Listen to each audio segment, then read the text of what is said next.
like, hey, neighbor. Hello, everyone. Welcome to our brand new episode of the Long Coat Mafia Podcast. It is I, the Reverend Godfather, and sitting across from me is the one, the only, the one who probably will never challenge Mayweather to a fight. Oh, I would. Big Candy. Oh, that payday? I'd stand there and get punched in the face. What's up?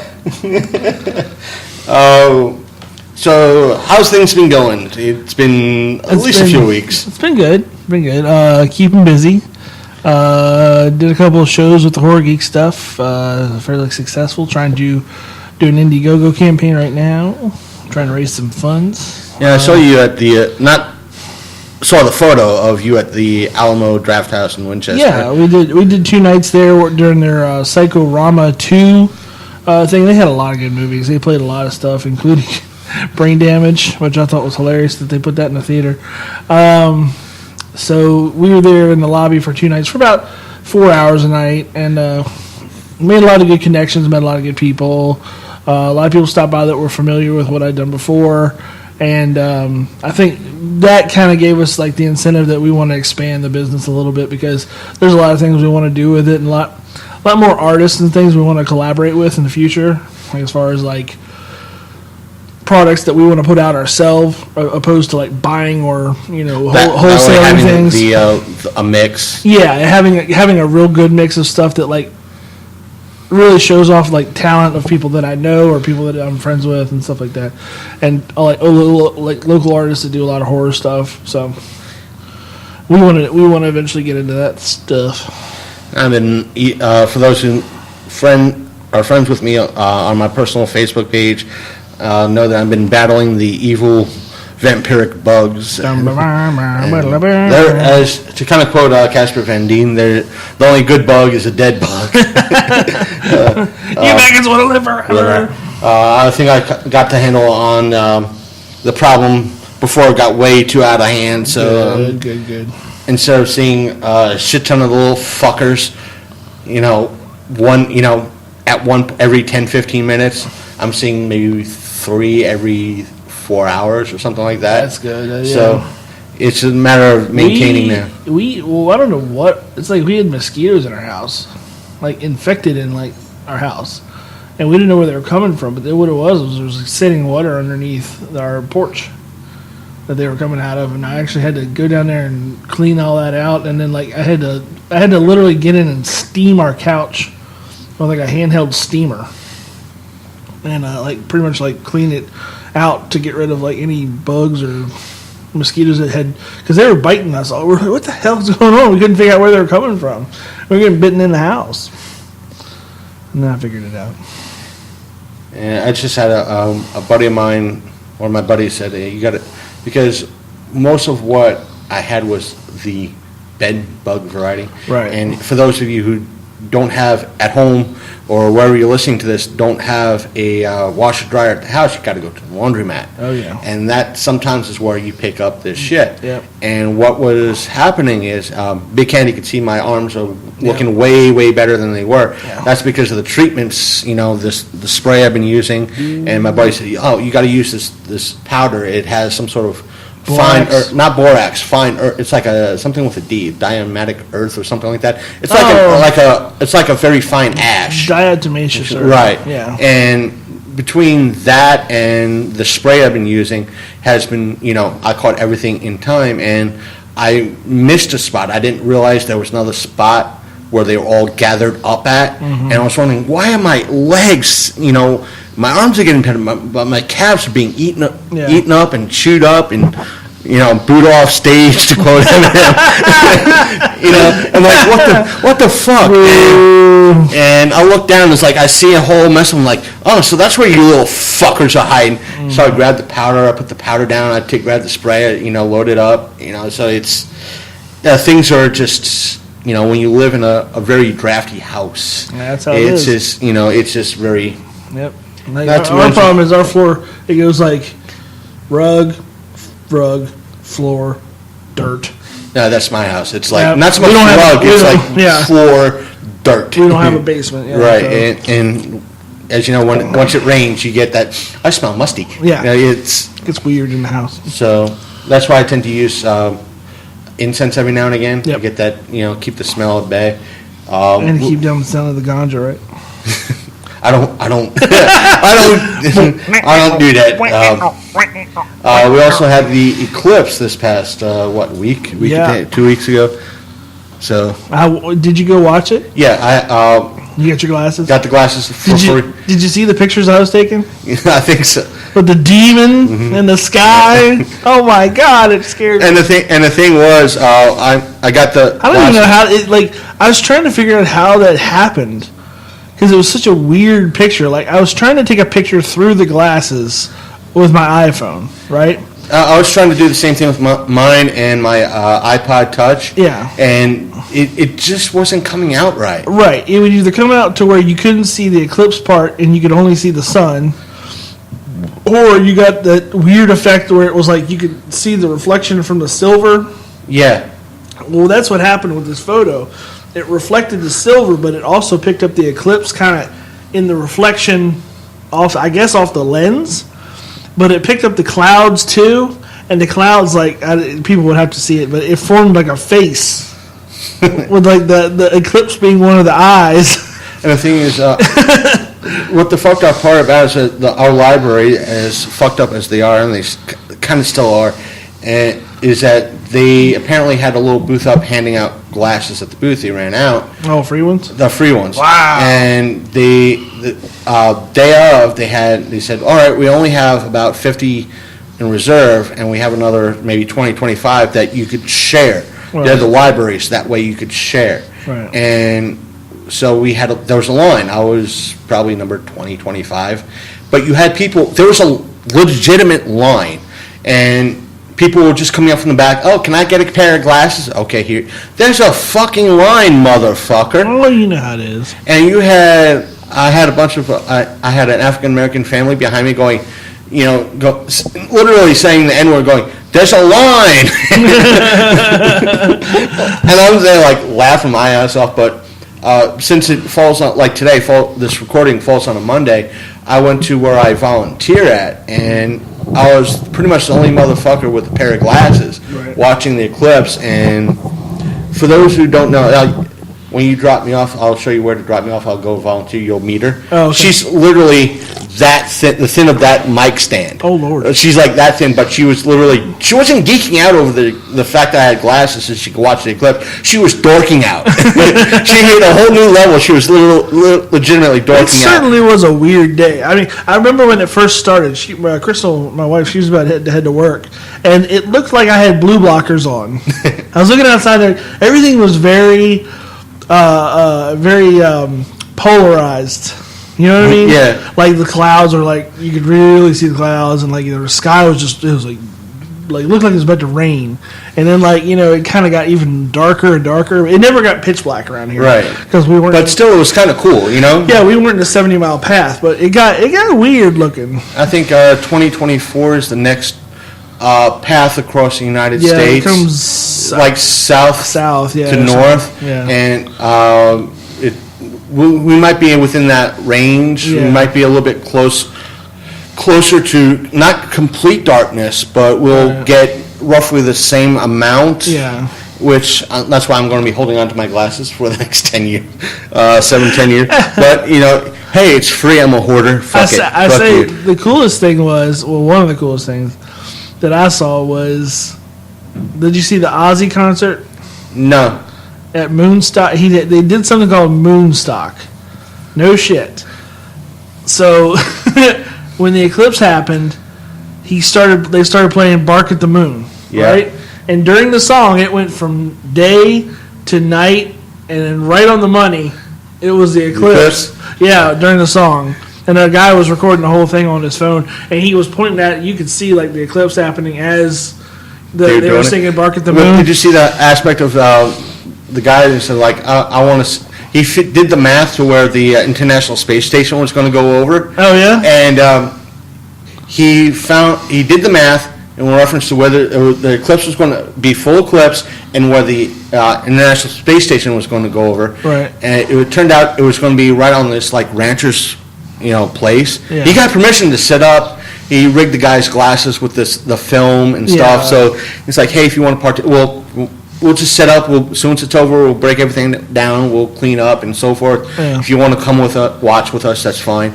They set up, and you can watch as it's starting to go over happen, and all of a sudden you see this little bloop go over, and it's the International Space Station. And they were so stoked because their calculations were right, and it was like they were nerding out. Like, hey, we did it! Like, there it is, 3, 2, 1. What? I saw it on camera. Yep, it's really fast when it goes by. Yeah, and they were trying to photograph the Eclipse as well on one of the cameras. He was so stoked that he was being part of the Eclipse, and they got the space station to go through. He forgot to take the lens caps off one of his cameras. Oh no, that happened. But he got to be there with his family. Hey, and, it's like counts. But to kind of move on, it turns out YouTube is going from not just doubling down, but doubling down on doubling down. It turns out, from what I've been hearing, YouTube is removing channels from mentioning Patreon. Yeah. And just because for those who don't know or haven't been listening fully, over the past 6-8 months, there's been an adpocalypse, as some have been calling it, because of the mainstream media getting pissed that places like YouTube is taking over as like a secondary media source. And because of this, YouTube, instead of fighting back, is cowering in a corner like a little fucking dog with tail between its legs. There has been, even we've been affected in a way because of the hosting site that we use, which is Podbean. I'm not knocking Podbean. Podbean's been great to us, especially with the recent show of the week and so forth and so on. Yeah, we had an episode recently called "Protesting to a Hotel of a Business." I think that was the title. Yeah. Which our one of our co-hosts or temporary co-host was on, talking about the protests that we had recently in reference to a couple businesses in our area and one of the hotels that's been doing shady shit. YouTube, what Podbean does is that you could choose an option to automatically upload the shows to YouTube. Yeah. And listen to on YouTube. The thing was, that episode did not go on YouTube. That button for me is automatically clicked and turned on every time I upload an episode. Yeah. It chose not to upload it. Didn't want it because it had protest. Protest, you can't put protest. That's the thing. Yep. And yep. But this is the same site that kind of promotes, hey, you have freedom of speech on our channel. You could pretty much say what you want, but not that. Well, I mean, right now they're in the process of defunding a lot of journalists and stuff, like independent journalists, and it's people that they depend on this money for their living, and the thing is that they're defunding people like Louder with Crowder, Phil Franco, and a whole mess of other these. But John Paul Watson or whatever his name is, whatever his name is, the guy that works with InfoWars, he's done. He left because they defunded all his stuff and like pretty much blocked all his videos because of what he talks about. He left. He said, "I'm done till this ends or till we figure out something else. I'm done." He's gone. Most of Rebel Media is gone. So like, but YouTube is like, from what I've been hearing, and this is kind of hearsay, YouTube is giving massive amount of money to like the Young Turks. Of course, because they got a liberal agenda. So I mean, that besides the point, it's the leftist thing. It sucks but that's what Hollywood, that's what media is right now. Media is leftist, media is liberal, media is it's not in favor of people that want to question anything. But so it kind of sucks. Kind of on a less sucky note, there was is a YouTube that goes by the name of H3. They're I'm not saying I'm a fan. I haven't watched a bunch of their stuff, but I know who they are. What happened was about 1.5 years or so ago, they did a kind of a reaction, not a reaction in reference to someone sitting there and watching the video and just maybe laughing or kind of just reacting emotionally. Yeah. They would do a kind of a running commentary on the video, using clips of the original video. And what happened was the person who owned the original video, for whatever dickish reason, didn't like it and decided to blackmail them. If you kept up with the initial what happened, it sounded like they were being blackmailed that, hey, you either give us money for this or we'll sue you. And was it something that reacts? Yeah, it was kind of a reaction type deal. It was there. I can't remember the name. But they do all the kids react and stuff. It wasn't really kids react or something like that. They were doing like okay, this person was doing they were critiquing what this person was doing as well. Right. And the original person didn't like it, and this was also kind of a trend on YouTube that you'd have a YouTuber reviewing something, and showing clips as proof of why something was not right, or certain games had problems, and they show the glitches or what was wrong in the game, or the movie or what have you.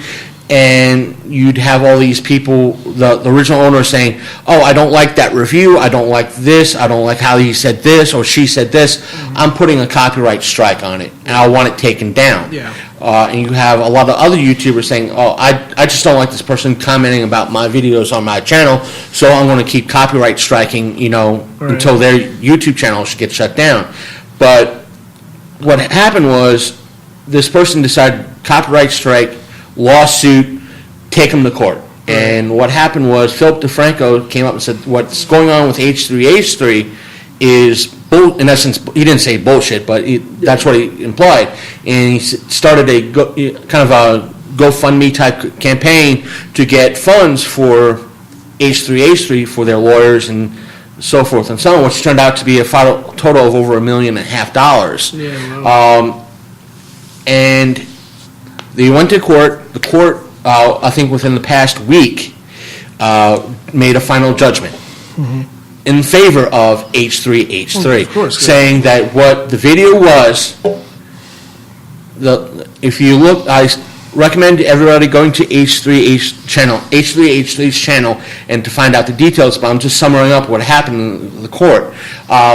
Pretty much what the judge stated was that everything that the plaintiff were saying was, in essence, bullshit.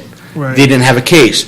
What H3H3 does in style of their videos and their critiques and their reaction in reference to their style of reviewing, reacting to, oh, he slipped, he fell, meaning that, let's say you were reviewing let's use the band Green Day. Right. You know how to play the guitar. Right.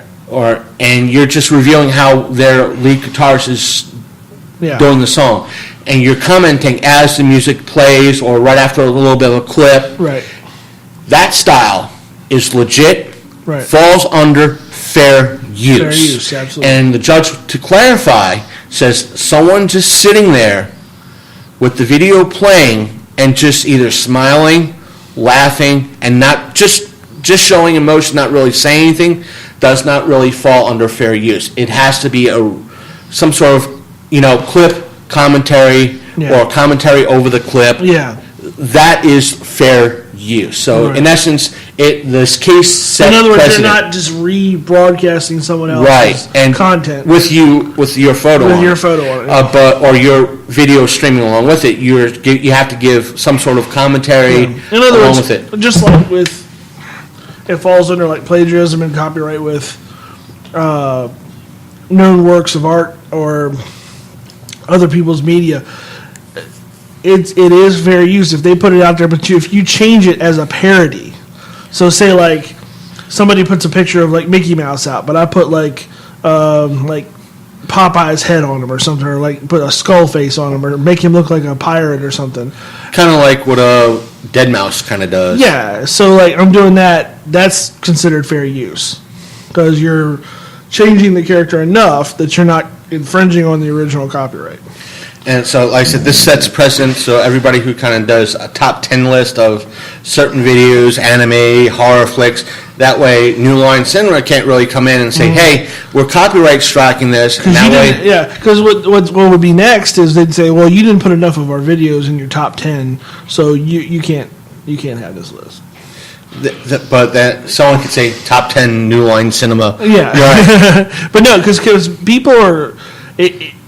unless they actually start involving real lawyers and real rules on these sites that are clearly defined, they're going to continue to go down this road that I don't like, where anybody, like you, me, anybody, can copyright strike stuff and it'll stick for no good reason until it goes to court. They need to really make sure that it's being enforced legally. And the thing is, that's what a lot of YouTubers are kind of trying to tell their fans, because what they say is like, hey, I'm just critiquing what, so-and-so says or something like that. Yeah. And don't go, because a lot of YouTubers like Armored Skeptic, Mundane Matt, Arcada Sakid, all these people were like, what they were afraid of is fans of who they're critiquing coming to their channel and just mass flagging everything. Yeah. And because they don't like them. And for the, But they're doing that. And that's what they're also trying to tell their friends. Don't go to this site, this channel, and mass flag them.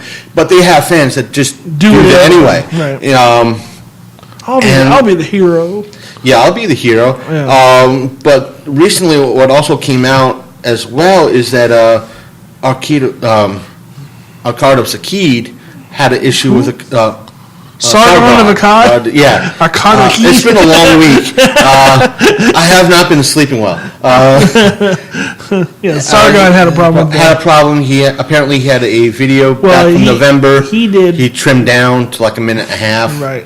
And then just showed no commentary over, but he reacted afterwards, I believe, which I think he said he trimmed like a 10, 15-minute video down to a minute and a half, 2 minutes. Something like that. And I haven't seen it. So he put it up, and they pretty much said it was plagiarism and copyright infringement. I don't see how it was. I'm not a lawyer. I don't play one on TV. And that's what I'm trying to say. They really need to, before all this stuff goes crazy, they need to involve real lawyers and real law and make sure that they're going through the steps. See, this is a problem with YouTube and the internet kind of as a whole, is that we've been too used to the wild, wild west that is the internet, because it's all so new still. I mean, yes, we've been doing this for 15, 20 years. Yeah. But it's still the wild, wild west. They're still trying to figure stuff out. They're still trying, there's a lot of stuff that you and I and a lot of people do online that technically, if we did in the real world, there's laws against that. You have to pay taxes. You have to have lawyers. You have to figure out how you're accountable. A lot of stuff. We basically have, you might as well call this a radio show. Yeah. But we're not confined by the constraints of the FCC. I can say fuck, shit, turd, whatever I want to all day on here, and the FCC is not going to crack down on us for content. Which is kind of a little bit of the beauty of it. It is. Yeah. No, it is, and that's what I'm saying. It's the wild, wild west. There's nobody regulating what we're doing. Facebook, there's nobody regulating what people are doing. Other than Facebook itself. YouTube, other than YouTube itself. Nobody's regulating what's happening. So anybody can copyright strike or ban or flag, or we're kind of policing ourselves. Either we need to lay off and then just let things be. If somebody wants to say something, let them say it. Just rebut. Or they need to let it go into the hands of actual lawyers, or really enforce the laws that you would enforce in real life. One way or the other, it has to happen, because it can't keep going like it's going. And kind of similar on this topic is that before we move on to the next, is that we did get a little bit of, not so much on our YouTube page, because I do pride on when we get messages in to kind of let you guys, what people are saying about us. We had one person leave a comment on our Podbean page for one of our creepypastas. Just said, well, you're not reading it right. It's just well, I'm not, someone who's hired by Audible.com, which was my reply. It's I don't know if it was a creepypasta or you're reading it. Maybe you should read things beforehand before you actually... wait a minute, you don't realize... No, that's when you invite that person, say, okay, next time, I want you to read it for us. And that's when they go, well, give me money. No. No. No, it's like, Then you enjoy what I do. it's like, and Or don't complain. I told him, it's like, well, what I do, I'm not a professional reader, you know, and it's like, I'm not Earl, you know. Yeah, right? Oh, we should get Earl to read creepypasta. That was a genius idea you just stumbled across. You should do it. You think you would? I'll have to ask him, it's like, Earl, read this. Oh, my God. His voice is like 2/3 of Morgan Freeman's, like, satisfying.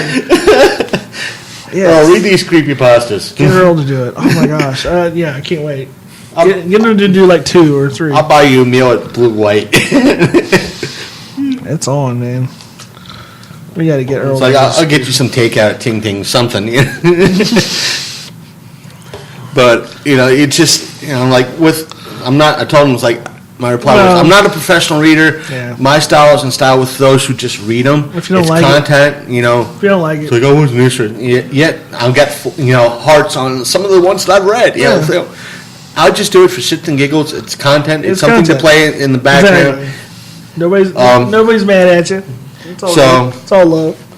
One out of maybe, I think I've done maybe, over a dozen creepypastas readings over the past 2 years. Yeah. And only one person saying, well, I don't like how you read it. And, this is over probably several hundred who've listened to it. You know, I'm sorry. In that case, screw you. Just kind of moving to a little bit of Netflix. We'll cover Death Note in a little bit, but there's been some, over the past month, some kind of big Netflix news coming out. Oh, yeah. One of which was them being $23 billion in debt. Wow. And their response was, you don't understand, we're not $23 billion in debt like the United States is $16 trillion in debt. It's not right there. That's kind of... That number is spread out, right? Yeah. And we're making money as everything comes in. Right. That number is just a total. It's not. Right, yeah. It's not. We're paying that off. It's going away. We have a lot of shit that's out. Yeah. And so don't worry about that. You know, it's just an alarming number. Yeah. It just sounds worse than it is. It does. They did also acquire. Miller World, which is artist Mark Miller's stuff. Right. And for those who don't know, he's done, at least in the comic world, Wanted and Kick-Ass, which have been made into movies. Yeah. So it'll be interesting. I doubt they'll get, Netflix will get Kick-Ass and like Wanted, but they might be able to have like the quote-unquote TV rights. True. So, and plus be able to do their own movies. It's been a while, not so much. It's been a while since Wanted was in theaters, so they could do, in essence, a reboot or a remake. Wanted to. Wanted to. Which was a and plus they have if they actually delved into more of the comic book story, like I think it'd be good. And plus they have that whole world to work on too. So that's the thing. Another big thing was Disney is leaving Netflix. Really? Disney is leaving Netflix because all the Disney property will be gone by the end of 2018. Wow. Because Disney is going to start their own Netflix streaming service, which will be like depending on the price, I might do it. But if they're just limiting, it's like okay. The thing is with Netflix, it's like okay, they have the first Pirates, but they don't have everything right. Up to, past that. Yeah, if Disney they have their full Disney library catalog available, along with maybe their shows from Disney Channel, that'd be worth it. It'll be worth the whatever price. Yeah. But if it's just the limited content, then it's not going to like. What if I want to watch Bedknobs and Broomsticks? Exactly. Or Mary Poppins? Yeah. Before they put it back in the vault. I hate that shit. Not to mention they have. Star Wars. We're not just talking about like Lion King and everything. Mary Poppins. They got the Marvel movie. They got all the Marvel properties. They have the Disney stuff, Star Wars. But what Disney said is that their TV stuff, like Agents of S.H.I.E.L.D. and their like ABC stuff, will still be able to go to Netflix. Oh, okay. So that's kind of the bulk of it. That works. The one thing I was going to say, I know we haven't talked about it, but the McGregor Mayweather fight. That's on Well, here, what I heard was there was a lot of trouble this weekend with pay-per-view. yeah. It was getting blacked out. It was getting knocked off. They blew the servers up in California, so a lot of people didn't get the fight. A lot of people didn't get the fight on UFC.com. Yeah, I saw photos that it was. Somebody, so we'll get back into it, but what I kept thinking was somebody, either Hulu or Netflix or one of those people that have an established channel where there's an established network, really needs to start picking up like a pay-per-view. In other words, it would be your regular streaming service fee of like $7.99 or whatever, but then like say you wanted to get a sporting event. Kind of like what the WWE does. Well, the WWE has their own channel. No, I'm just saying, kind of like what you're making a deal with the UFC. Yeah, like say so, like you want to watch a month of like UFC content, or like you want to there's a big fight coming up, or something like that. That's a pay-per-view event because they already have the network in place. They're not going to explode the servers. Right. They could go, okay, well, for this price, whatever you want to charge extra onto your monthly bill. Kind of like what you're saying Hulu does with Showtime. Yeah, well, they do. Well, Amazon does with Showtime, and I don't know if Hulu does Showtime. They do, because we got Showtime through Amazon. Unless they, we got Shudder through Amazon too. Unless I know. Well, Shudder's really good, by the way. Hulu's now doing HBO, so they might have dropped their deal maybe with Showtime, but they're still kind of pushing Showtime stuff. Yeah. So. But I don't know. I think unless they're both. Showtime is like, okay, let's hedge our bets and do both Amazon and. Well, my point is, whoever makes that deal is going to make out like a bandit because it's more access to more people. Yeah. And mobile devices, and it's access to, like, say you got somebody that doesn't have Hulu or doesn't have Netflix, but they like want to get stuff like that. Yeah. Because Hulu just added the option to do TV with sports. Right. And I'm like contemplating in my head, I'm like, well, I really want to watch hockey this season. It's all out-of-network games, granted, but I can still watch a lot of games. $40 a month. Is it worth? You have to see if it's worth the $40 a month. Yeah. I'm not so much worried about football this year, but I really want to watch hockey this year. The downside is that it seems like with Hulu, a lot of channels are jumping ship for whatever reason. Yeah. Because they used to have like Spike TV on Hulu. Yeah, not anymore. Yeah. Which sucks. Well, what I'm thinking is a lot of these channels are probably going to start doing their own content like this. Eventually, it's going to get to the point where it's going to be stupid again. You're going to have like 8,000 fucking channels with their own $7.99 package. You're going to be paying like $200 a month for your content, and people are not going to do it. Yeah, it's nice where right now it's all in one place. When people like just Hulu and Netflix, that's fine. Yeah. And but you see, like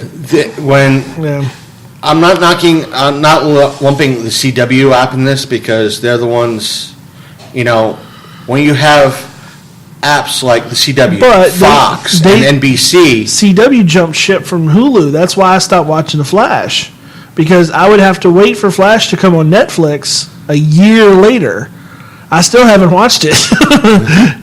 Well, then again, I don't have Netflix anymore. So, but that's the thing, almost the thing, because they jumped ship with Hulu because they wanted people to see their content only on the CW app or what they're streaming on that. Right. See, but that's here, what a lot of people are saying is when you have apps and channels like the CW, Fox, and let's say NBC, that they have their own limited content, but it's free. Right. Free, which the stupid aspect, like us, we're going like free. All I have to do is register, or AMC app. All I have to do is register. You go to the website direct. Oh, what's your cable provider? Yeah, exactly. I don't have a cable provider. Yeah. So fuck you. So we don't get to watch the free content. Then you have places like CBS. Oh, what's your cable provider? Yeah. I don't have one. Oh, in that case, $8 a month. And then you're going to have a lot of people going, fuck you. Yeah. Fuck that. Fuck you. I am, And I don't all have your content that like is on for like a season and then you take it off, or you're only limiting to your content to 5 episodes. Yeah. Yet I could go to my CW app and watch the whole 3 seasons of, Yep. Flash to get caught up. Right. With limited adverts. But when you have somebody like Showtime kind of hedging their bets, they're saying, well, we can get extra money from Amazon and Hulu. Right. That's more money, and I'm not blaming them for that. No, because that's almost good business sense. Yeah. Because they're hedging their bets. They could say, well, okay, we have this fight or this show or this movie having more original movie, more eyes on it. Yeah. By spreading ourselves out, we get more money. Yeah. The app people we go to, like Amazon and Hulu, they're getting more money. Mm-hmm. So it's a win-win-win scenario because everybody wins. Yeah, absolutely. That's the good thing about it. And one of the mistakes that I initially made, again, being tired, is because when I saw it, I almost was going to bitch about bloodydisgusting.com for putting this out because I misread the title. The Mist, I think it was like a Spike show or something like that. Stephen King's The Mist that was on Spike. I know. I know The Fog, not The Mist. It's based on the Stephen King novella. Oh, okay. About how Mist, due to there's lots of fan theories behind how the Mist was released and created and the story behind it. But the show was on, I think, Spike, and Bloody Disgusting put out an article saying, "Hey, immediately after the last episode aired on the 25th of August this year, 2017, it's going to be on Netflix." And I posted up on our show site saying, "Great, I'm going to watch this, and we're going to be recording it." Guess what? It's only going to be on Netflix in other countries. What's up with that? You're like, what the fuck? Why wouldn't you just make it available to everyone? Why are you making... Yeah, that was my thing, like, it's a United States show. Why is it being available only in Europe, Canada, Mexico, but not the fucking United States? This is where you get in with all that legalese shit. It's like, there's a band I like from... I don't think they're from Germany. And I tried to download a couple of their albums off of iTunes. Sorry, not available in your country. Huh? I can look it up in my country, but I can't buy it? No. Sorry, not available in your country for purchase. Okay. You have to be a part of iTunes Germany to download that. That's like, there's like... fucking copyright provisions for some stupid reason. There is... it's a children's movie. It's kind of decent. It's kind of fun. Great for background noise. Called Arthur and the Invisibles. Right. I think the original stars David Bowie and Madonna as 2 of the voices. Right. There's like 3 more sequels after it. Yeah. Only available. You can watch them on Netflix. Only in Europe. What the fuck? That's so weird. I'm like, what? But that was that thing. Also, kind of speaking of Netflix, I got a chance to watch the second half of. Because when I initially did the review, I only saw the first 4 episodes. Right. And I because it was irrelevant at the time, I figured I'll at least give a review, my thoughts on the review of the first 4 episodes. Now that I finished the first season of Defenders, I still hold by my stance. They nerfed fucking Jessica Jones. Oh, really? It was like you had people like... Luke Cage, they hit somebody, full force, knocking that person through, into a wall. Iron Man, lighting up, hitting somebody, knocking somebody 20 feet into a wall. Matt Murdock, not really having the power set of his cohorts. Yeah, but he's still blind, and taking on people and still knocking people back at least 5 to 10 feet. Right. Jessica Jones is just tap, tap, tap. Oh, you need a dumpster moved or something heavy moved. Then okay, move. I'm like, what the fuck? You're nerfing her in fights, but when you need somebody to move a heavy ass dumpster or a very heavy refrigerator, it's Jessica Jones. I'll get it. Move. The fuck? Fucking shit writing. That's all it is. Shit writing. You're lucky you don't have Netflix and watch Defenders because, let me put it like this. You know how we kid about Life Force and the Doors? Yeah. Let me put it like this. You had Danny Rand going, I am the Iron Fist every 15 seconds, in essence in this. I am Danny Rand. I am the Iron Fist. I haven't seen it. Literally, that was what he was. Oh, my God. There was... that sucks because Iron Fist was okay. Jessica Jones was awesome. I got addicted to that show. Luke Cage, it was okay. I'm just saying, really, there are people... Him saying... Daredevil has been great. Him saying, he said, I am Iron Fist so many times in the Defenders, there has been a drinking game for every time he says, I am Iron Fist. In other words, maybe we should start thinking it's like I am Groot, and he's saying something else. That there have been people saying that he's the weakest overall in, his acting, his presence in the Defenders is the weakest of all. And now he's going to be in Baltimore Comic Con. They say, but the people behind Iron Fist they said they're really working on, making the character better for season 2. I hope. Fingers crossed. To kind of go from there to take a break from that, for those of everyone listening that are either on the PlayStation Network or Xbox Live. On the Xbox One, I'm saying that because I'm on Xbox One and Xbox Live on Xbox One. There has been a lot of sex bots, scamming sex bots on both networks. They come on, they have a 0 gamer score, no friends, like they haven't touched the game, and they would come on, message you going, "Hi, how old are you?" 4. And they're like, I'm 22 years old, I'm a college student, do the whole aspect of like you're on Skype. Oh, come, and after a while saying, would you like to come to my channel? You just need a credit card. And I tried to have fun with one of them. I had it happen to me twice. I didn't go to their fucking site, but I got hit twice with these bots. Second time, I'm like, I'm going to have some fun. I'm 22 years old. I'm out of, such and such. How old are you?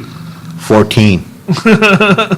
Which means I am in 90, if not every state in the union, a minor. A non-consenting minor. Yeah. Really? That's nice. I'm 22 years. I don't know anybody in the area.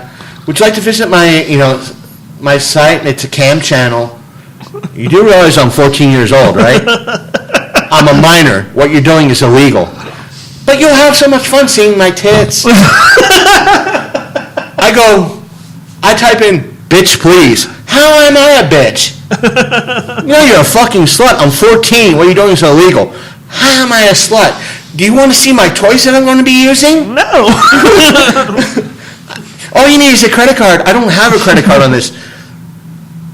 I don't talk to you anymore. What? Well, it's okay that I'm 14. But I'm 14. But it's funny. But there's some. Just be warned. They're bots. Yeah. They're scammers because you're putting your credit. For those of you out there who are somewhat gullible and don't want to have a fun just trying to scam a scammer, but don't enter your credit card on these. There are sites out there that. What a lot of people don't realize, legit porn sites. I'm talking like Hustler, Pornhub, YouPorn, Playboy. Those sites are cleaner. They do everything in their power to be clean of viruses and not to scan you. Those networks, like the YouPorn or the RedTube network, they make sure that their sites are clean from every virus. So you don't, because they want your business. But sites like thecatholicchurch.com are loaded up with viruses because people just automatically trust these sites and they're loaded up with viruses. But there are some bad apples in both spectrums. Just more so sorted in the religious community. But you mean alterboy.com could be loaded with viruses? What site are you visiting, mister? You said CatholicChurch.com. The first one I went altarboy.com. Yeah, this one's not going up on YouTube. For whatever reason. BehindThePulpit.com. Behind the pulpit. I thought it was a documentary.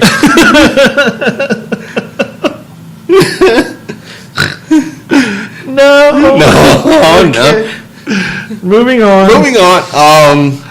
We thought, or at least I thought, that the whole aspect of after the movie came out and how well it was received, that the Wonder Woman bullshit was over. Nope. James fucking Terminator fucking Cameron had to open his goddamn mouth. Why don't you go to the bottom of the sea?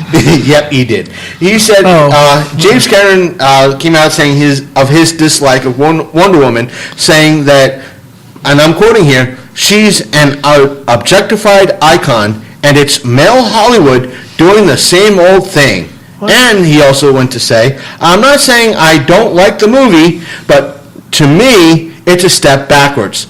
Sarah Connor was not a beauty icon. She was strong, she was troubled, she was a terrible mother, and she earned the respect of the audience through pure grit. And to me, the difference is so obvious. I mean, half the audience is female. Now, a few days after this, Twitter, not so much Twitter, but social media came to critique James Cameron. These were two of my favorites from what I saw. Right. One person said, I was like, please, before the aneurysm shoots blood out of my mouth, please. One person said, is this the same James Cameron who routinely pulled his all-male crew to ensure a lady alien was fuckable, or was that a different dickhead? The other one that made me laugh was, I don't know if that was actual truth that happened on set for Avatar, but the other one that made me laugh was, criticism is never effective when it's followed with, but you know who did it better? Me! Back to Pandora, Mr. Cameron. Oh! Those were two of the favorites out of the five that they kind of listed. But self-righteous. This is the same person that's taking to the sequel to Avatar should have been out already. Right. And he keeps pushing him back. I think he's afraid of Star Wars. Me thinks you're right. So, but to kind of still continue on with a little bit more. Speaking of Star Wars, I thought it was interesting seeing what I hadn't seen it until just recently. It's been out for a while, but what Mark Hamill had to say about the storyline and that he didn't like and the new movies, and he had basically written it in his head better, and like I was like, okay. Before we kind of continue, I know you. I think you saw the Dark Tower in. I did. What were your thoughts on it? Being not someone who has read the books, I thought that the pace was good as a movie. That it was acted well. My only problem is they didn't establish the characters well. I kind of didn't know who was what, why, and where. But I got the point of the movie. You know what I'm saying? Yeah. So I thought it was good. I thought it was watchable. I would watch it again.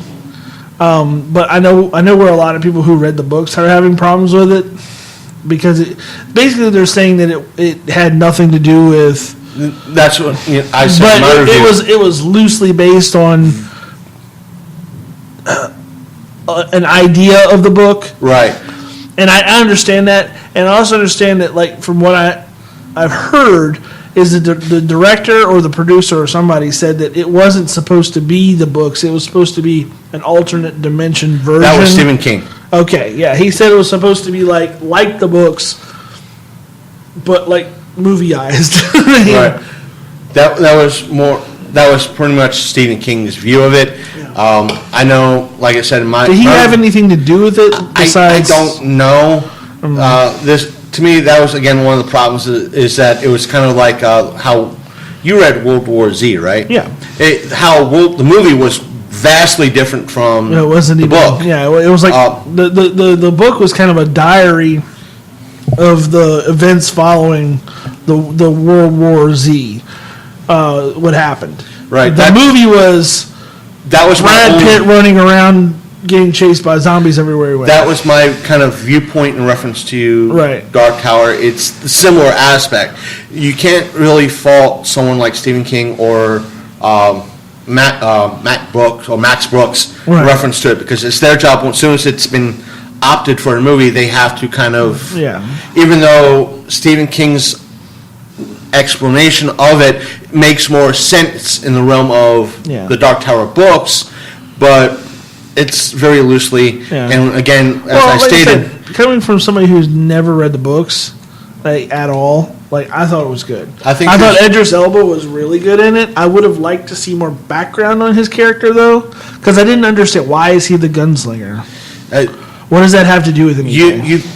If, as I said in my initial review, if Ron Howard had his initial way, it would have been more closer to the books than what you saw. It was a good option to bring Ron Howard in on it now, because he knows how to tell a decent story. Here's a question. Would it be a better miniseries or a TV movie or a TV series than an actual theatrical feature?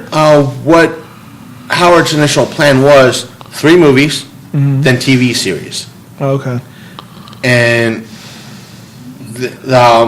from what I heard, that's what was the plan. He wanted Lord of the Rings money, meaning like $300 million to fill all 3 movies, get it out of the way, and start on, the TV series. And the studios didn't want that. They wanted, let's say, $20 million. Yeah, I'm drastically under budgeting everything. They wanted, no, you can't have $300 million. You want to do all 3 movies, you're only getting $100 million to do all 3. Right. And Ron was pretty much said, you know what, you want to do the movies? Fine, I'm out. Yeah. I can't do it for like that. That's not how my vision for these movies are. Right. And how I want, everything written. And he backed out, and it went through movie hell since then. And when it finally came back on, someone at least had the bright idea to go up to Ron, here's a shit ton of money, please try to fix this as best you can. And that's why I'm not knocking Ron Howard a part of this, because he's done, he knows how to take a shit show and try to make something decent out of it. And that's why there were a lot of Easter eggs for those who love Stephen King, those who, at least movie-wise, love Stephen King. You said in your review the boy was too old. How old was he supposed to be? Like 10. He was like, well, he wasn't that old in this. He was like 14. Like 14, 15 years old. I just, the reason why I wonder is, like, I don't think he would have reacted the same way being younger. I think the older kid had better reactions. What they did was they made him a little bit older. Yeah. But his status was way different. They didn't really go into his family status. Right. In the book, he was younger but had more angst. Right. Meaning, in the book, his father was like an NBC executive, like a TV executive. Okay. Always, again, these books took place in the early 80s, so you're talking someone who was a cokehead, highly stressed, didn't want really nothing to do. Same thing with his mom. Didn't really want anything to do with Jake. They had a son. They liked the son, but they didn't. They were kind of distant from him. Okay. So he had more angst and more issues. But the only person he had a real connection with, home-wise, was the maid or his caretaker. It wasn't a nanny. It was the person was more of a maid than anything else, and that it was that sort of thing. They didn't unless he had a window with this. So it was more. They kind of, I guess, Ron Howard balanced things out. Made him older. And a little bit more angsty in reference to his background. Yeah. A lot of the stuff what you see in the movie they took a little bit of book 1, book 2, not so much book 2. Now, but in the novels, in the book version, do they explain the characters better? Yeah, they go into why gunslingers. Who are the people with the faces with the? They go into that in like 5. Okay. You don't see those or mention anything of those type of people Yeah. until like book 5. Right. Why was the dark guy? Why was he evil? Why? Basically, there was a whole lot of like stuff going on that they just didn't care to explain. that little section that they're into. Right. You don't see that section book-wise until book 6. Okay. And even though Walter, the Man in Black, knows about what's in essence going on, Yeah. he's never there. Right. He's never at that location. He might know about it, Right. but he doesn't visit. He doesn't visit. Right. His aspect is that he's, one, an asshole. Yeah. 2, he's a traitor to. He was in essence the court magician. Right. Of where Rowan in essence grew up as. Okay. And because Walter was a traitor, his initial thought was, I want to get the king's son sent exiled. That way, when I take down this kingdom, in essence, the Roland's father's kingdom down, I don't have to worry about his son. Right. So I'm going to force Rowan into the trials of manhood. Mm-hmm. And when Rowan loses, and not to mention Walter was fucking the king's wife. Oh, wow. And what happens is, because Rowan, since a young age, was learning kind of the military to become a gunslinger, just like his father. Right.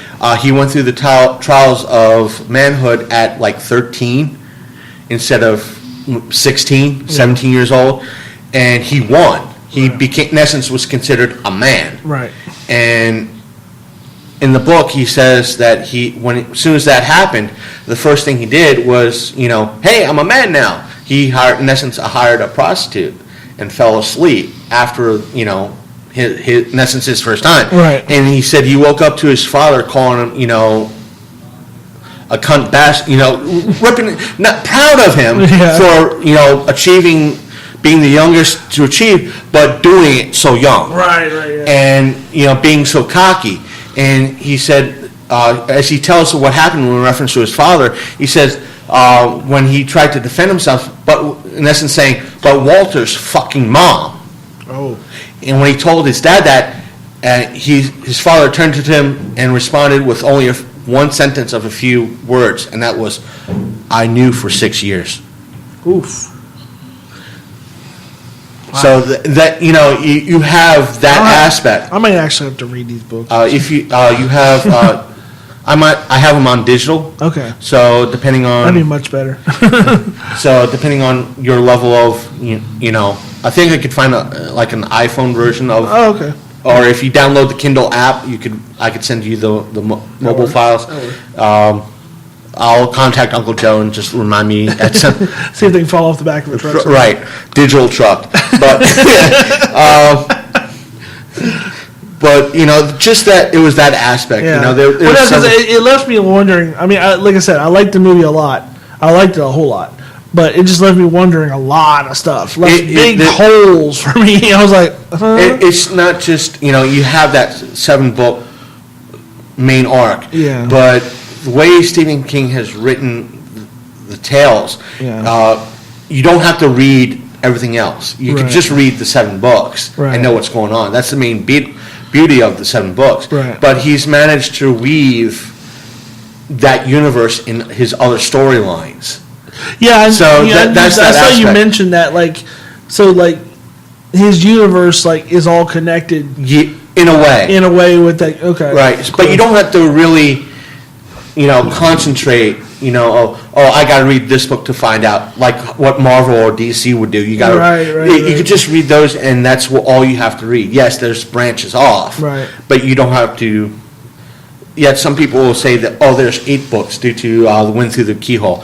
You don't have to read that one. That's just like him doing a story within a story within a story. Oh, okay. So it takes place between 2 sets, and you can just, in essence, remove that book and set it aside. Don't worry about it. You just have to read the main 7, which is The Gunslinger, The Drawing of the Three, The Wastelands, Key and the Rose. The book 4 is very slow because that also takes place It takes place between 3 and 5, but it kind of interweaves and goes a little bit more into Roland's past as to what happens after his trial and kind of before. 5 is the Wolves of the Kala, and 6 is Song of Savannah, and 7 is actually the Dark Tower. Right.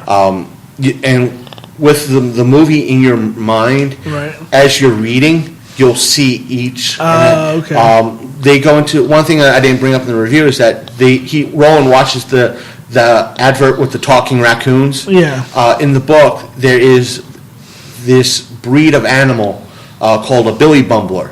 Again, it's a science fiction universe, and it's kind of a dog, raccoon, badger hybrid that's able to mimic some words, like single syllable words. Like if Jake said "good boy," the bumbler would say "oi" or "ache." Yeah. Can't really mimic, so that's why you have to be a fan of the books to pick up on. Oh, that's an Easter egg. Right. Because he said something about that. Did they forget? Did they forget how to talk or something? Yeah.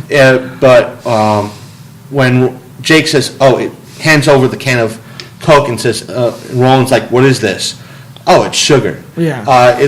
That little bit takes place in book 2 with, it's kind of in depth in what happens is that he in essence crosses over in a way, and he's offered a cup of soda. Right. And Roland doesn't know what it is, and he's like, "I don't know, it looks like coffee, I don't know what it is." And he takes a sip, and he's like, "Sugar!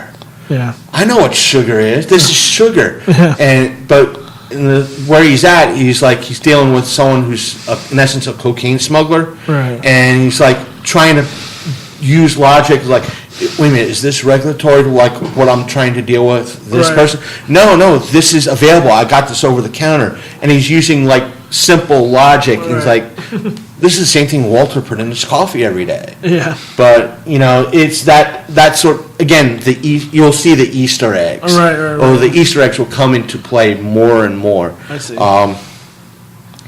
Then to kind of move on from that, the creators of The Walking Dead, I'm sure you saw this, sue AMC for close to $1 billion due to not profit sharing.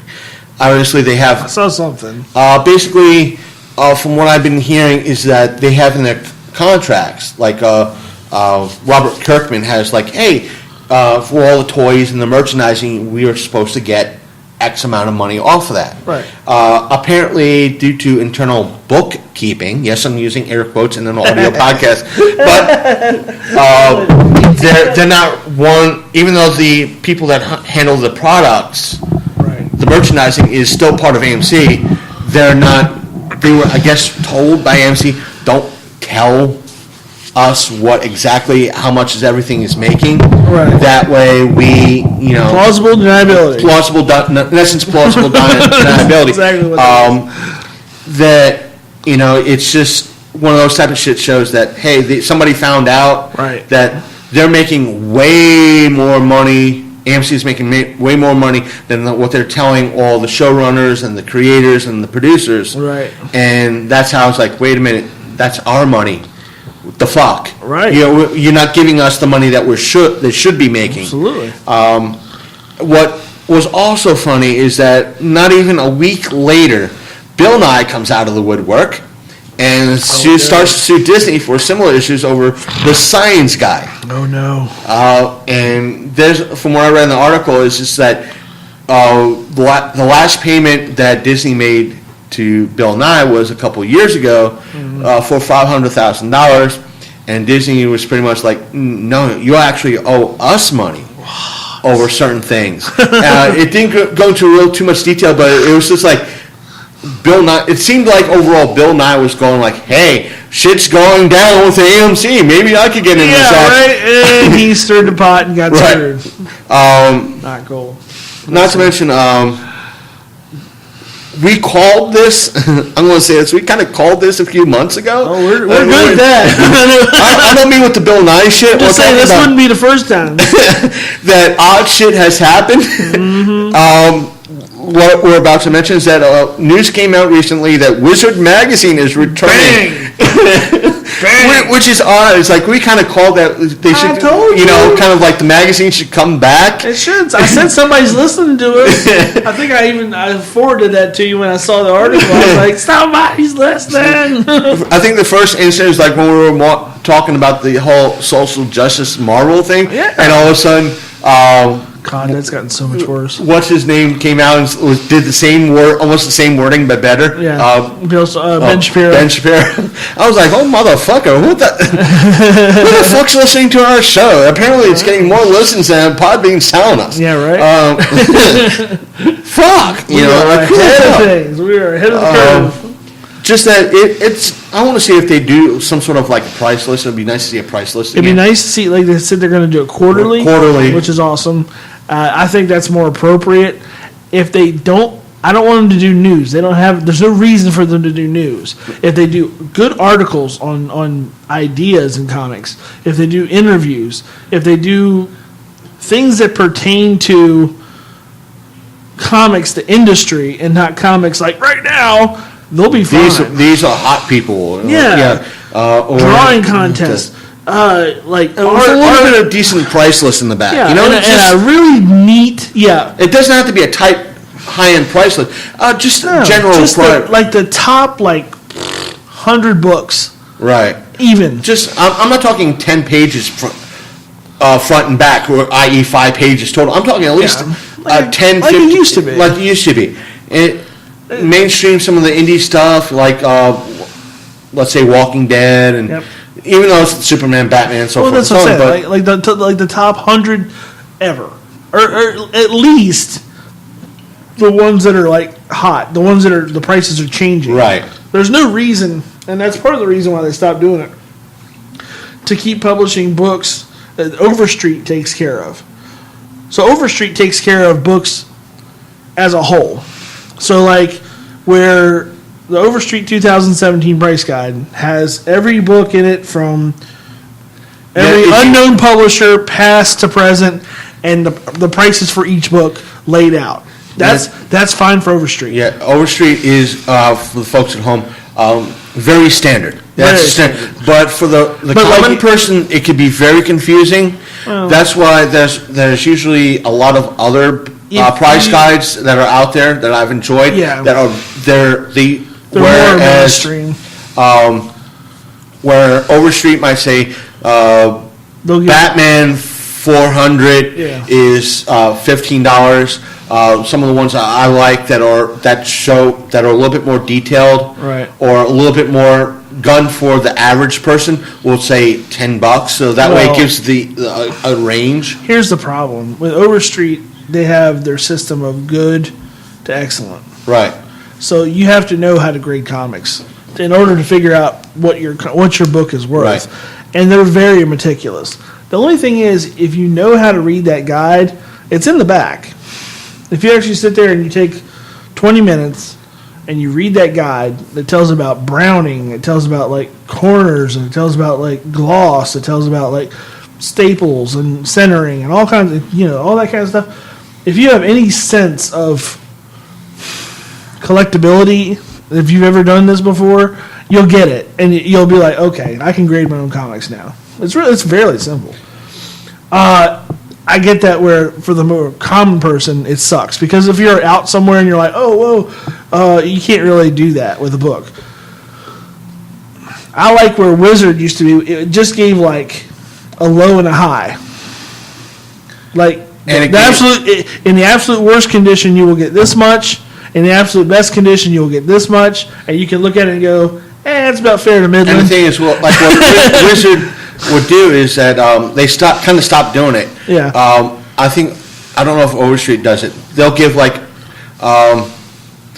say artist Alex Ross. Right. They'll say, all right, it's drawn. It'll have written by let's say use writer J. Michael Straczynski, and drawn by Alex Ross. It'll have JMS, Right. AS, and Wizard had a little table saying, okay, you can look up AS, and it says Alex Ross, or AR, Alex Ross, and you look up JMS, J. Michael Straczynski. Yet you had some price guides. I'm not saying Overstreet did this. It didn't have. It would have the initials, but it didn't have a table of who did it. Yet you're looking. You could have 5 covers, or 5 people drawing issues, and it's like I can't find. I don't know who this is. Yet you're trying to place what kind of book it is, what year it is, and that's where the confusion kind of. Overstreet does it typically, but only for key issues. Usually, like if if there are issues that don't tie into like that key issue mentality, especially older books, they'll say like 81 through like 94, and then sometimes they'll put were written by this person. But if they're a bunch of different artists, then they'll only mention them. But if it's all the same writer, if it's all the same artist for a long stretch, they'll say the who it was. But no, if they came out with one, it was just, and if it was just the books that are moving, typically, like say, like you have I have a Batman 666 first appearance of his son as Batman, Damian Wayne as Batman. I saw that book go from like $15 to like $20 in the last couple of months for some reason. If they have that, if they showed that, where remember the little arrow is up from, and it, like, remember they highlight them if they're hot, right? I like that, and I thought that was cool. So if they go back to that method, I'll be happy. And just real good artwork throughout, like still like maybe do a poster in there, or maybe some freebies like cards or something. Dude, that's the thing they could do. Have a good card section. Nobody does that anymore. Or what have you? And cards are hot, man. People are collecting the Marvel cards again. If you go on, Upper Deck Online, like their e-pack site, you can buy them online and keep them there. And then if you choose, you can have them shipped to you, but you can keep them online and trade them. And they have a new set that came out with Marvel. Forget what it was, but I got a pack maybe 2 weeks ago. It was like $10, but you could. I got an autograph in there. It was from an artist. It wasn't it was a sketch card. I think you were telling me about this. It was a sketch card or something, and I was able to trade it to somebody else. Now, no, I did get that. I won that one of one. Yeah. Which was that sketch by that dude. I didn't like it. And everybody was fighting you over or some shit like that? Dude, when I got that, they didn't know who the artist was. So it was like, it was a 1-on-1. Now, I should have took the offers, because I offered a Wayne Gretzky, like, a nice Wayne Gretzky card for it. And I should have took it. But when I got it, I was so disappointed, because it looked like Captain America throwing his shield at a cat. I was like, this is dumb. Because that's what it said, original piece of Marvel art. And it sent me an 8x10. The thing was original, but it's just the artist, like, I don't know what he was thinking when he did it. Like, it looks stupid. Like, the guy he was a decent artist. That was the dumbest picture I've ever seen of Captain America in my life. And by the time we get back from Force State, we'll reiterate the panels that will be at Force State in a little bit. Yeah. But the week that this episode gets dropped, Destiny 2 will be officially dropped. I have my digital. Is this next week's show, or is this is next week's. Oh, good. Because then the end of the week will be at Force State. Yeah, we got to push Force State pretty hard. That Destiny 2 will be out, and like most games that come out that are popular, they have kind of the to use an old school or modern reference, they do the Mountain Dew and Doritos type of deal, which means one company will do X and another company will do Y. Right. In this case, Destiny 2 are in essence Activision and whoever, Bungie, I think it is, has gone out with two companies, Kellogg's and Rockstar. Oh, God. Rockstar Energy Crack. In reference to Rockstar energy drinks. Energy Crack. Energy Crack. Thank you. They're doing pop-top codes. Right. Which I don't know if it's inside the can that you guys shine a light in, or actually right underneath the tab. Yeah. But the pull tab. The code is for in-game items. No one really knows if it's weapons or if it's clothing, armor, or something like that, or what they call shaders. Right. That's one thing. You could get 10 cans for $1, not for $1, 10 cans for $10 at like Martin's or someplace like that. Yeah. Depending on which store is near you, which is all right, and it's limited to you could redeem 3 codes per week up until like March. Oh wow. So that's decent. Yeah, that's decent. I have like 3 cans at the house, and it's starting September 1st. That's not bad. But the whole Pop-Tarts thing. Now here's where it's, well, something like Rockstar, Mountain Dew, and even Doritos, you got a code like inside the bag. Now all you have to do is go to a website. Oh, I got a bag of Doritos. Type it in because the code was inside the bag. Right. Pop-Tarts. Here's the fucked up thing. Oh Lord.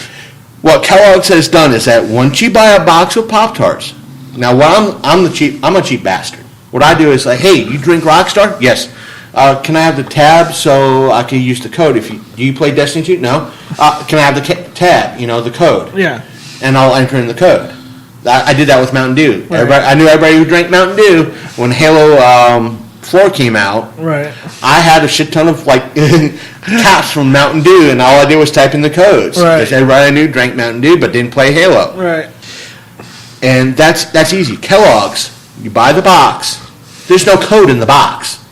You have to snap a photo of the UPC and the receipt. And the receipt. Text it to the number that Kellogg has provided, and they will text you back a code to enter in their website. Oh my gosh. Talk about a fucking hassle. No shit. Oh, Yeah, it's like, can't you just take the extra 5 minutes? And what are you getting for this? Double XP.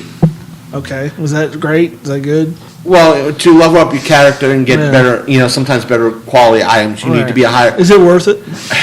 No. Okay. No, it's easier. Let me put it like this. Hey, Kellogg, if you're listening, it would be easier if you printed the goddamn code in the box, kind of like what Doritos would have done. Yeah, would it kill you? Guess what? All Rockstar did was put the code underneath the fucking tab. All right.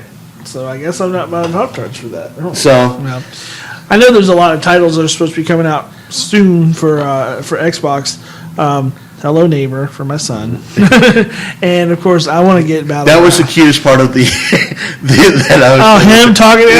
I had that's the only part I had to edit was like boosting him a little bit. Yeah, he's so funny. If you get him talking about games, he'll talk about it all day. Right now he's playing a lot of Roblox, but yeah, I want to get that. And I want to get Battlegrounds for me. They had that $350,000 Battlegrounds tournament last weekend. I was watching Julie play from One Shot Girl. If you're playing, but the only place you could probably find an Xbox One right now, like the one I have, is through like a pawn shop or like a retro game shop that kind of has a decent one. Yeah. Because as of from what I found out, Microsoft is no longer issuing the original Xbox Ones. Right. Because of the Xbox One S and the Xbox Scorpio. Yeah. So what's the Scorpio? It's a little bit smaller, right? But it's not. It might not be as powerful. It's like an in between box between the Xbox One and the Xbox. What's the price on the Xbox One X when it comes out? That's the new one that's coming out. I think in November is going to be like $500. So just basically, since all the games are going to be playable on, like I could. In November or when is it coming out next year? When Red Dead Redemption 2 comes out next year, right. I could go out, pick up that game, pop it into my system, and get it. Right. And it'll play. Right. You don't really need a brand new system. It'll have a patch to run on the new system. What's the big deal with the? I mean, are they coming out with their own games eventually? Is it kind of like a PlayStation 3 versus PlayStation 4 deal, or not really? It's all of kind of the mid-range, more powerful, just slightly more powerful, okay. and better. It's able to do ultra HD stuff. Who cares? I don't Unless have an Ultra HD TV. So you just get the regular. They're going to be able to play on all three. So in other words, I just go find one like a used place. Screw it. Yeah, that's what I'll do. Because I want to get one. I want to get one really bad, but I just haven't done it yet. Ever since about 3 went out, I'm like me. So and I'm so happy to be a gamer. I was like, oh, I'm a gamer again. I died. And it dies. Yeah. To kind of continue up, next up, reference to, I don't know if you saw SummerSlam or not, but I did not. Apparently what came out was at the center that Raw and SummerSlam was going to be taking place at. What the idiots did at the center was, you know how the convention center, or she kind of used hype up 4-state Comic-Con, right? Like what the Hagerstown Hall will do is, hey, we're going to be having a 4-state convention September 9th. Oh, I heard about this. Basically, what the center said was, hey, we're having SummerSlam. Come see the new champion. And they pretty much spoiled the main event. Yeah, twice. For SummerSlam. Then they wanted to tweet. It was like, also don't forget to pick up your ticket for Raw, Monday Night Raw, which we're going to be having, and come see John Cena. Yeah, and John Cena was nowhere going to be reported being at that episode, which means. Like, really? You're spoiling both main events for both things? Can't you just shut up? No. Really? The wrestler fans know it's kind of staged, but you're supposed to kind of keep it on the down low. Yeah. You got to, like, hush, shush. Like, you didn't have to say too much, man. You're going, hush, man. Fuck it. Brock Lesnar kept his belt. Like, come see the winner, main event. It didn't happen yet. Yeah, right. Well, he did, because he's not going back to the UFC to fight John Jones, because John Jones took drugs again. Wait a minute. So did you dumbass. Well, didn't Brock Lesnar do too? Yeah, and he's suspended anyway. He'd have like 4 months to get clear through USADA anyway. But that's beside the fucking double dumbass. Oh my god. I can't believe John Jones. I did get a chance to see before we go into Mayweather and McGregor. Right. I did get a chance to see Death Note. It was pretty good. Yeah, I thought. It was good. I need to watch it. I haven't watched it, but I thought from the looks of the it was.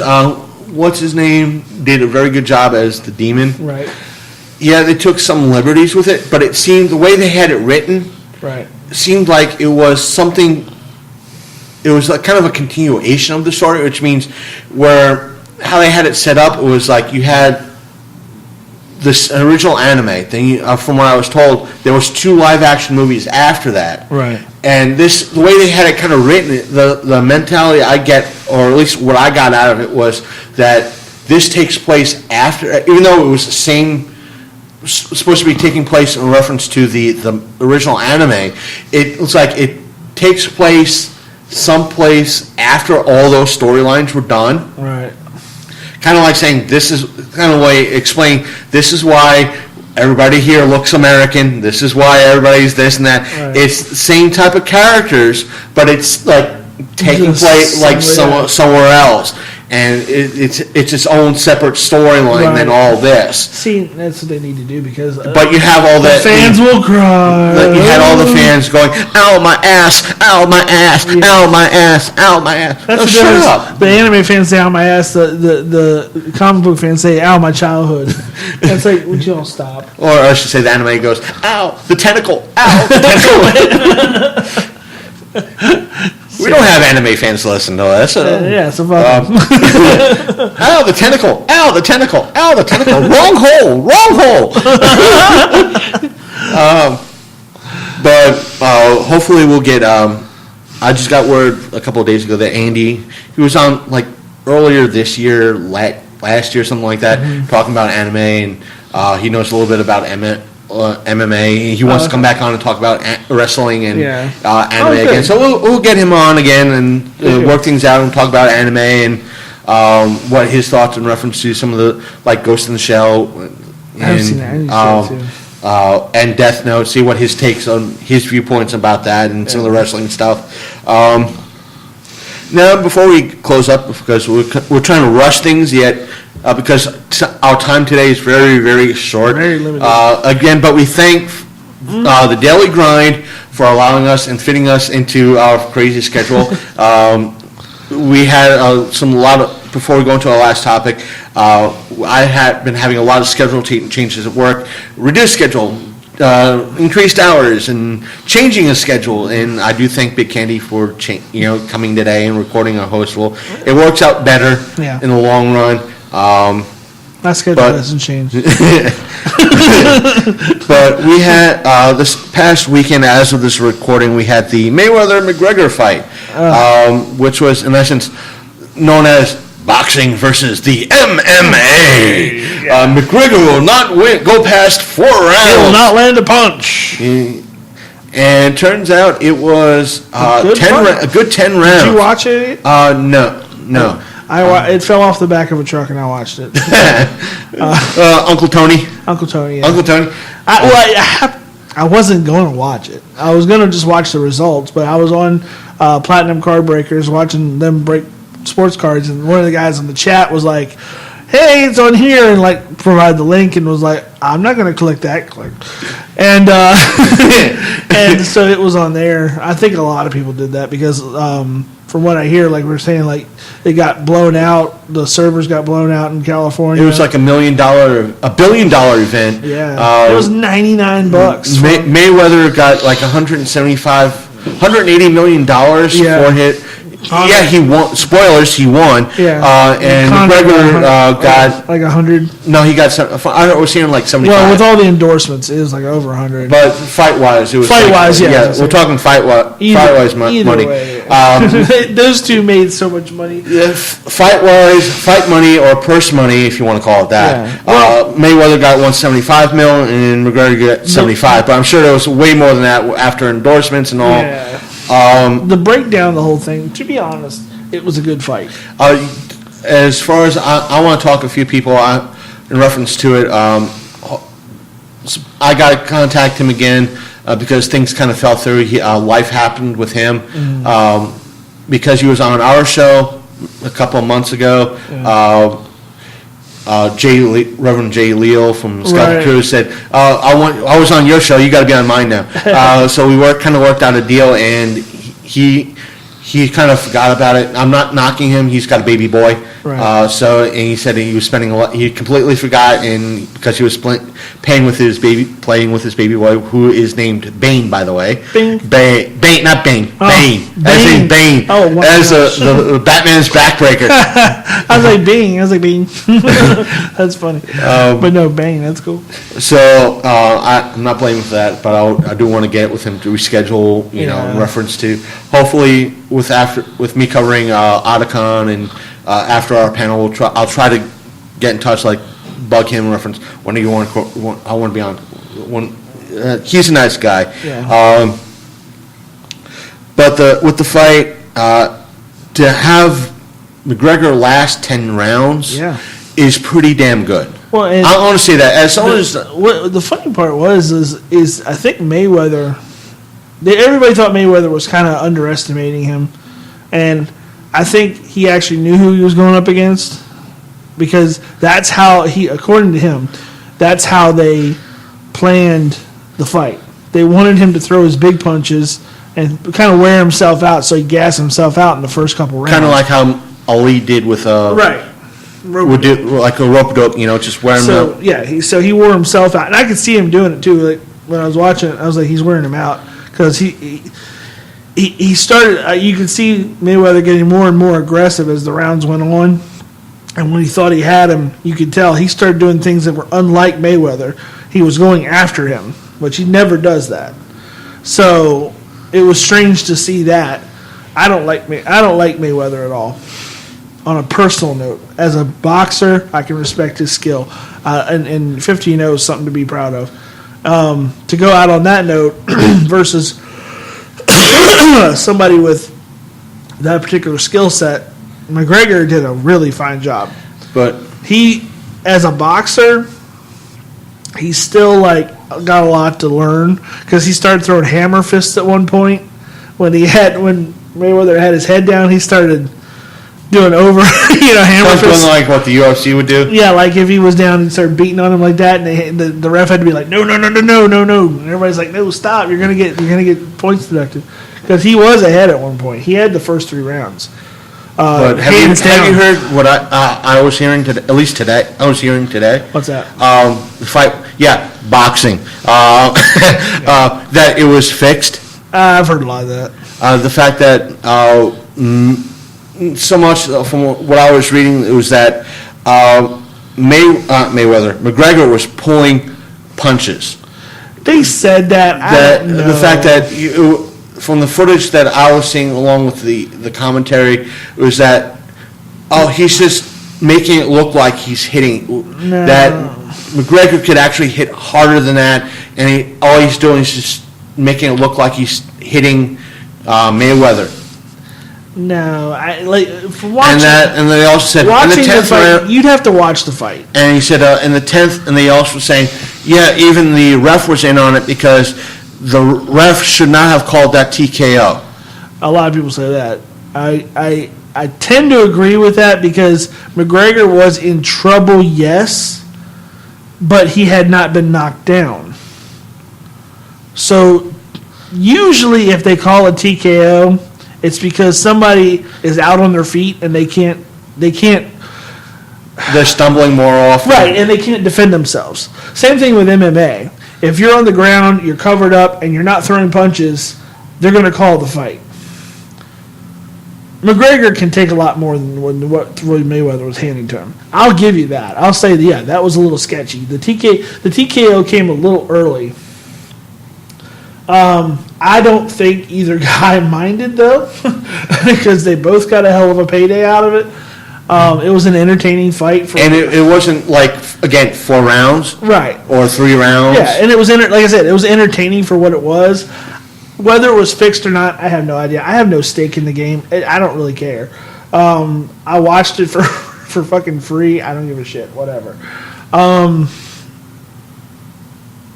Yes, I would agree that TKO was a little strange. But other than that, I don't know. And because we still have some time, promote the shit out of this weekend. Saturday, this September 9th and 10th, Saturday and Sunday at the Hagerstown Hall in Hagerstown, Maryland. Exit 6A off of I-81. Yep. Is going to be the 4-State Comic-Con, the Reboot. And there's going to be a whole mess of guests. Mark McKenna, Carla Perez, a whole mess of people. Kurt Wagner, who was a guest on our show. Yep. Please go back in our archives and listen to that interview. Loads of people. Cosplay. There's going to be a couple of mainstream cosplayers. Dealers. Huge dealer room. Over 90, close to 90 dealers, if not more dealers, going to be there. So bring your money. Bring your money. Bring your money. Because I'll be there. Horror Geek will be there. You're going to have a lot of people there, a lot of vendors, decent amount of celebrities. So there's going to be somebody for everybody. There's Walking Dead celebrities. There's going to be the one person, I forgot his name. He's going to be he's from Arrow. He was also on SG Stargate Atlantis. Yeah. I'm going to try to get an interview with him. Awesome. So, not to mention I have that Demolition. Not to mention I have that big Arrow promo poster signed. I don't want to get that signed by them. Demolition. Demolition. They're going to be Nikolai, was it Volkov? Volkov. Is going to be there. But Matt Burns, this past week, as of this recording, dropped the panel list. They dropped the panel list. So these are the panels that are going to be happening this Saturday and Sunday. On Saturday, since last episode, I've been fucking up on this word because of fuck you, Matt Burns. Matt Burns, in a non-gay way, I love you, but fuck you, you fucking fuck. I know Matt's going to probably be laughing his ass off. The Cause Positivity, I got it right! Yay! The Cause Positivity panel, hosted by cosplayers Katie Coe Lady J and Sharon Rose. I guess it's about, there's no real description about it, but I guess it's about being positive while you cosplay. Good. So that's always good. It's not going to be more cosplay oriented in reference to how to do outfits. It's Right. being happy with yourself and so forth and so on. I think it might be Sharon, if not Lady J, if not Sharon Rose. She's more of a bigger cosplayer. I mean, she's a little bit chubby. Yeah. So I'm not. That's why I'm saying if one of those three is a little bit more on the larger set, and it's being more positive. Yeah. So I'm not knocking any one of these cosplayers whatsoever. I'm not, body shaming at all. That's at 1 p.m. At 2 p.m., it's the Making Comics 101 panel, and the description that Matt wrote down is some helpful insights to up-and-coming comic book artists, as told by Marvel alumni Mark McKenna and Ron Wilson. And it's hosted by Victims and Villains podcast host John Berkeley. Josh Berkeley. Right. Josh was on our show again earlier this year. He's a decent guy, great guy. Yeah. He runs a great positive podcast called, again, Victims and Villains, which promotes anti-suicide awareness. Yeah. So that's good. And this should be a very interesting panel. Not to mention Mark McKenna and Ron Wilson are very great artists and very friendly artists. I gotta meet Ron Wilson. Then it's at 3 p.m. It's our panel. Yeah. Our fucking panel. The panel is titled Red versus Rita. It's a Power Rangers panel with Carla Perez, who played Rita Repulsa, one of the original Rita Repulsa. Right. Because when you go to IMDb, there's like a different name there. So I have questions, and there was like 5 different Ritas being played during that era. So I have questions. It'll be interesting to ask a few questions. And not to mention, we interviewed Axelrod. Right. Way back then. Now you get to see if she actually voiced the character or played the character. A whole mess of questions for her. Not to mention one of the OG Red Rangers, Steve Cardenas. I have to get his proper pronunciation of his last name. Yeah. He was the second Red Ranger ever. Okay. After, when they kind of were going into Turbo, he appeared in the very first Power Rangers movie. Okay. And the second Power Rangers movie. Because the first one was that guy that... I remember he was working at a Don Pablo's in Sterling, Virginia, and everybody was like, Red Ranger! And he was like, God damn it. I think Steve does, David Frank has a few, dojos around the country. Yeah. So it'll be interesting to questions, see what they're up to now, and so forth and so on. And plus their take on the new Power Rangers movies that was just out. Yeah. At 4 p.m. that Saturday is the comic trivia panel. And it's the description that Matt writes is, get your teams together and play for prizes as Lady J Cosplay hosts trivia, comic, and nerd culture style. At 5 p.m. that Saturday is the cosplay contest. And after that is, it's cosplay contest. There's no real description needed. Yeah. If you need a description, it's a contest. Wear cosplay outfits. That's all you need to know. If it's as good as everybody dressed up last year in Waynesboro, it'll be good. Oh, yeah. Because I was surprised at the outfits that came out for Waynesboro. And after that, it says post-cosplay contest, the art of movie special effects, hosted by Kent Wagner and Donnie Drum. Well, I think that's going to be them putting up the makeup on Kent, so that should be funny and interesting. Now, Sunday in Hagerstown, Maryland, at the Hagerstown Hall. The 1 p.m. panel is a cosplay panel. I think that there's no real description for it. Matt has a TBA for it, which to be announced. The host is supposed to be with Matt Downs and more. I guess it's actually about making cosplay and props and all that. At 2 p.m. is the Walking Dead Talk Dead panel with Captain Kyle Williamson as he hosts, who will host that panel as they talk past, present, and future Walking Dead with Ann Mahoney and Peter Zimmerman and Kent Wagner, who are all on Walking Dead. I met Captain Kyle at both the first Force Date Comic-Con and Right. the Winter Wonderland show. I think that was his daughter in the Superman bouncy. But Captain Kyle and his daughter are nice people. They have a YouTube channel. Check out their YouTube channel. Just search for Captain Kyle. You'll come up. Bouncy. At 3 p.m. is the No Holds Barred panel.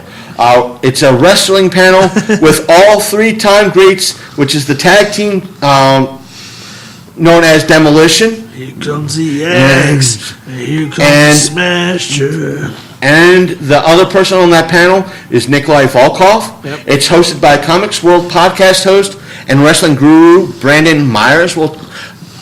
If he's going to be there and he has a booth set up, we'll exchange information. Maybe we'll have like a crossover event. Yeah. And that seems to be it for the panels at 4 State. It's gonna be good. Tickets are going to be, I think Matt said, between $10 to $15. Yeah, that's cheap. I mean, That's it's for the cheap. whole weekend. And I mean, so- you can't get comic book convention tickets for $15 for an entire weekend. For a weekend. And Sure. all that entertainment. And No, it's funny because the actors and actresses don't charge a lot either. No. Pete. I know my wife knows Peter Zimmerman from Walking Dead. I think he's like $20 or $30 to get an autographed picture with. So That's nothing compared to Right. like most people. and you're going to have 90 fucking vendors. So bring your money. So you're going to have vendors like myself that's going to be handing out flyers and pushing our show. Their shows like I'm sure Josh from Victim and Villains and You'll have me Mike slinging my wares.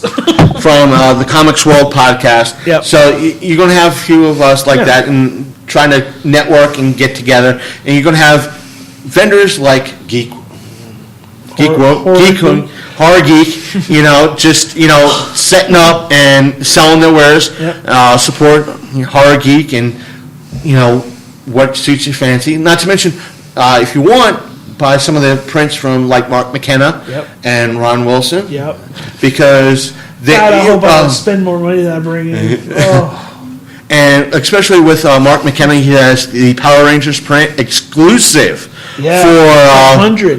To 100. I might have to pick one up. Right. For at the show, that's going to be drawn specifically for the show. So that's something. Mm-hmm. So we didn't get a knock. Wow. There were supposed to be people after us, but I'm not going to risk it. Yeah, we got a minute But left. So there's that. So come visit. Say hi.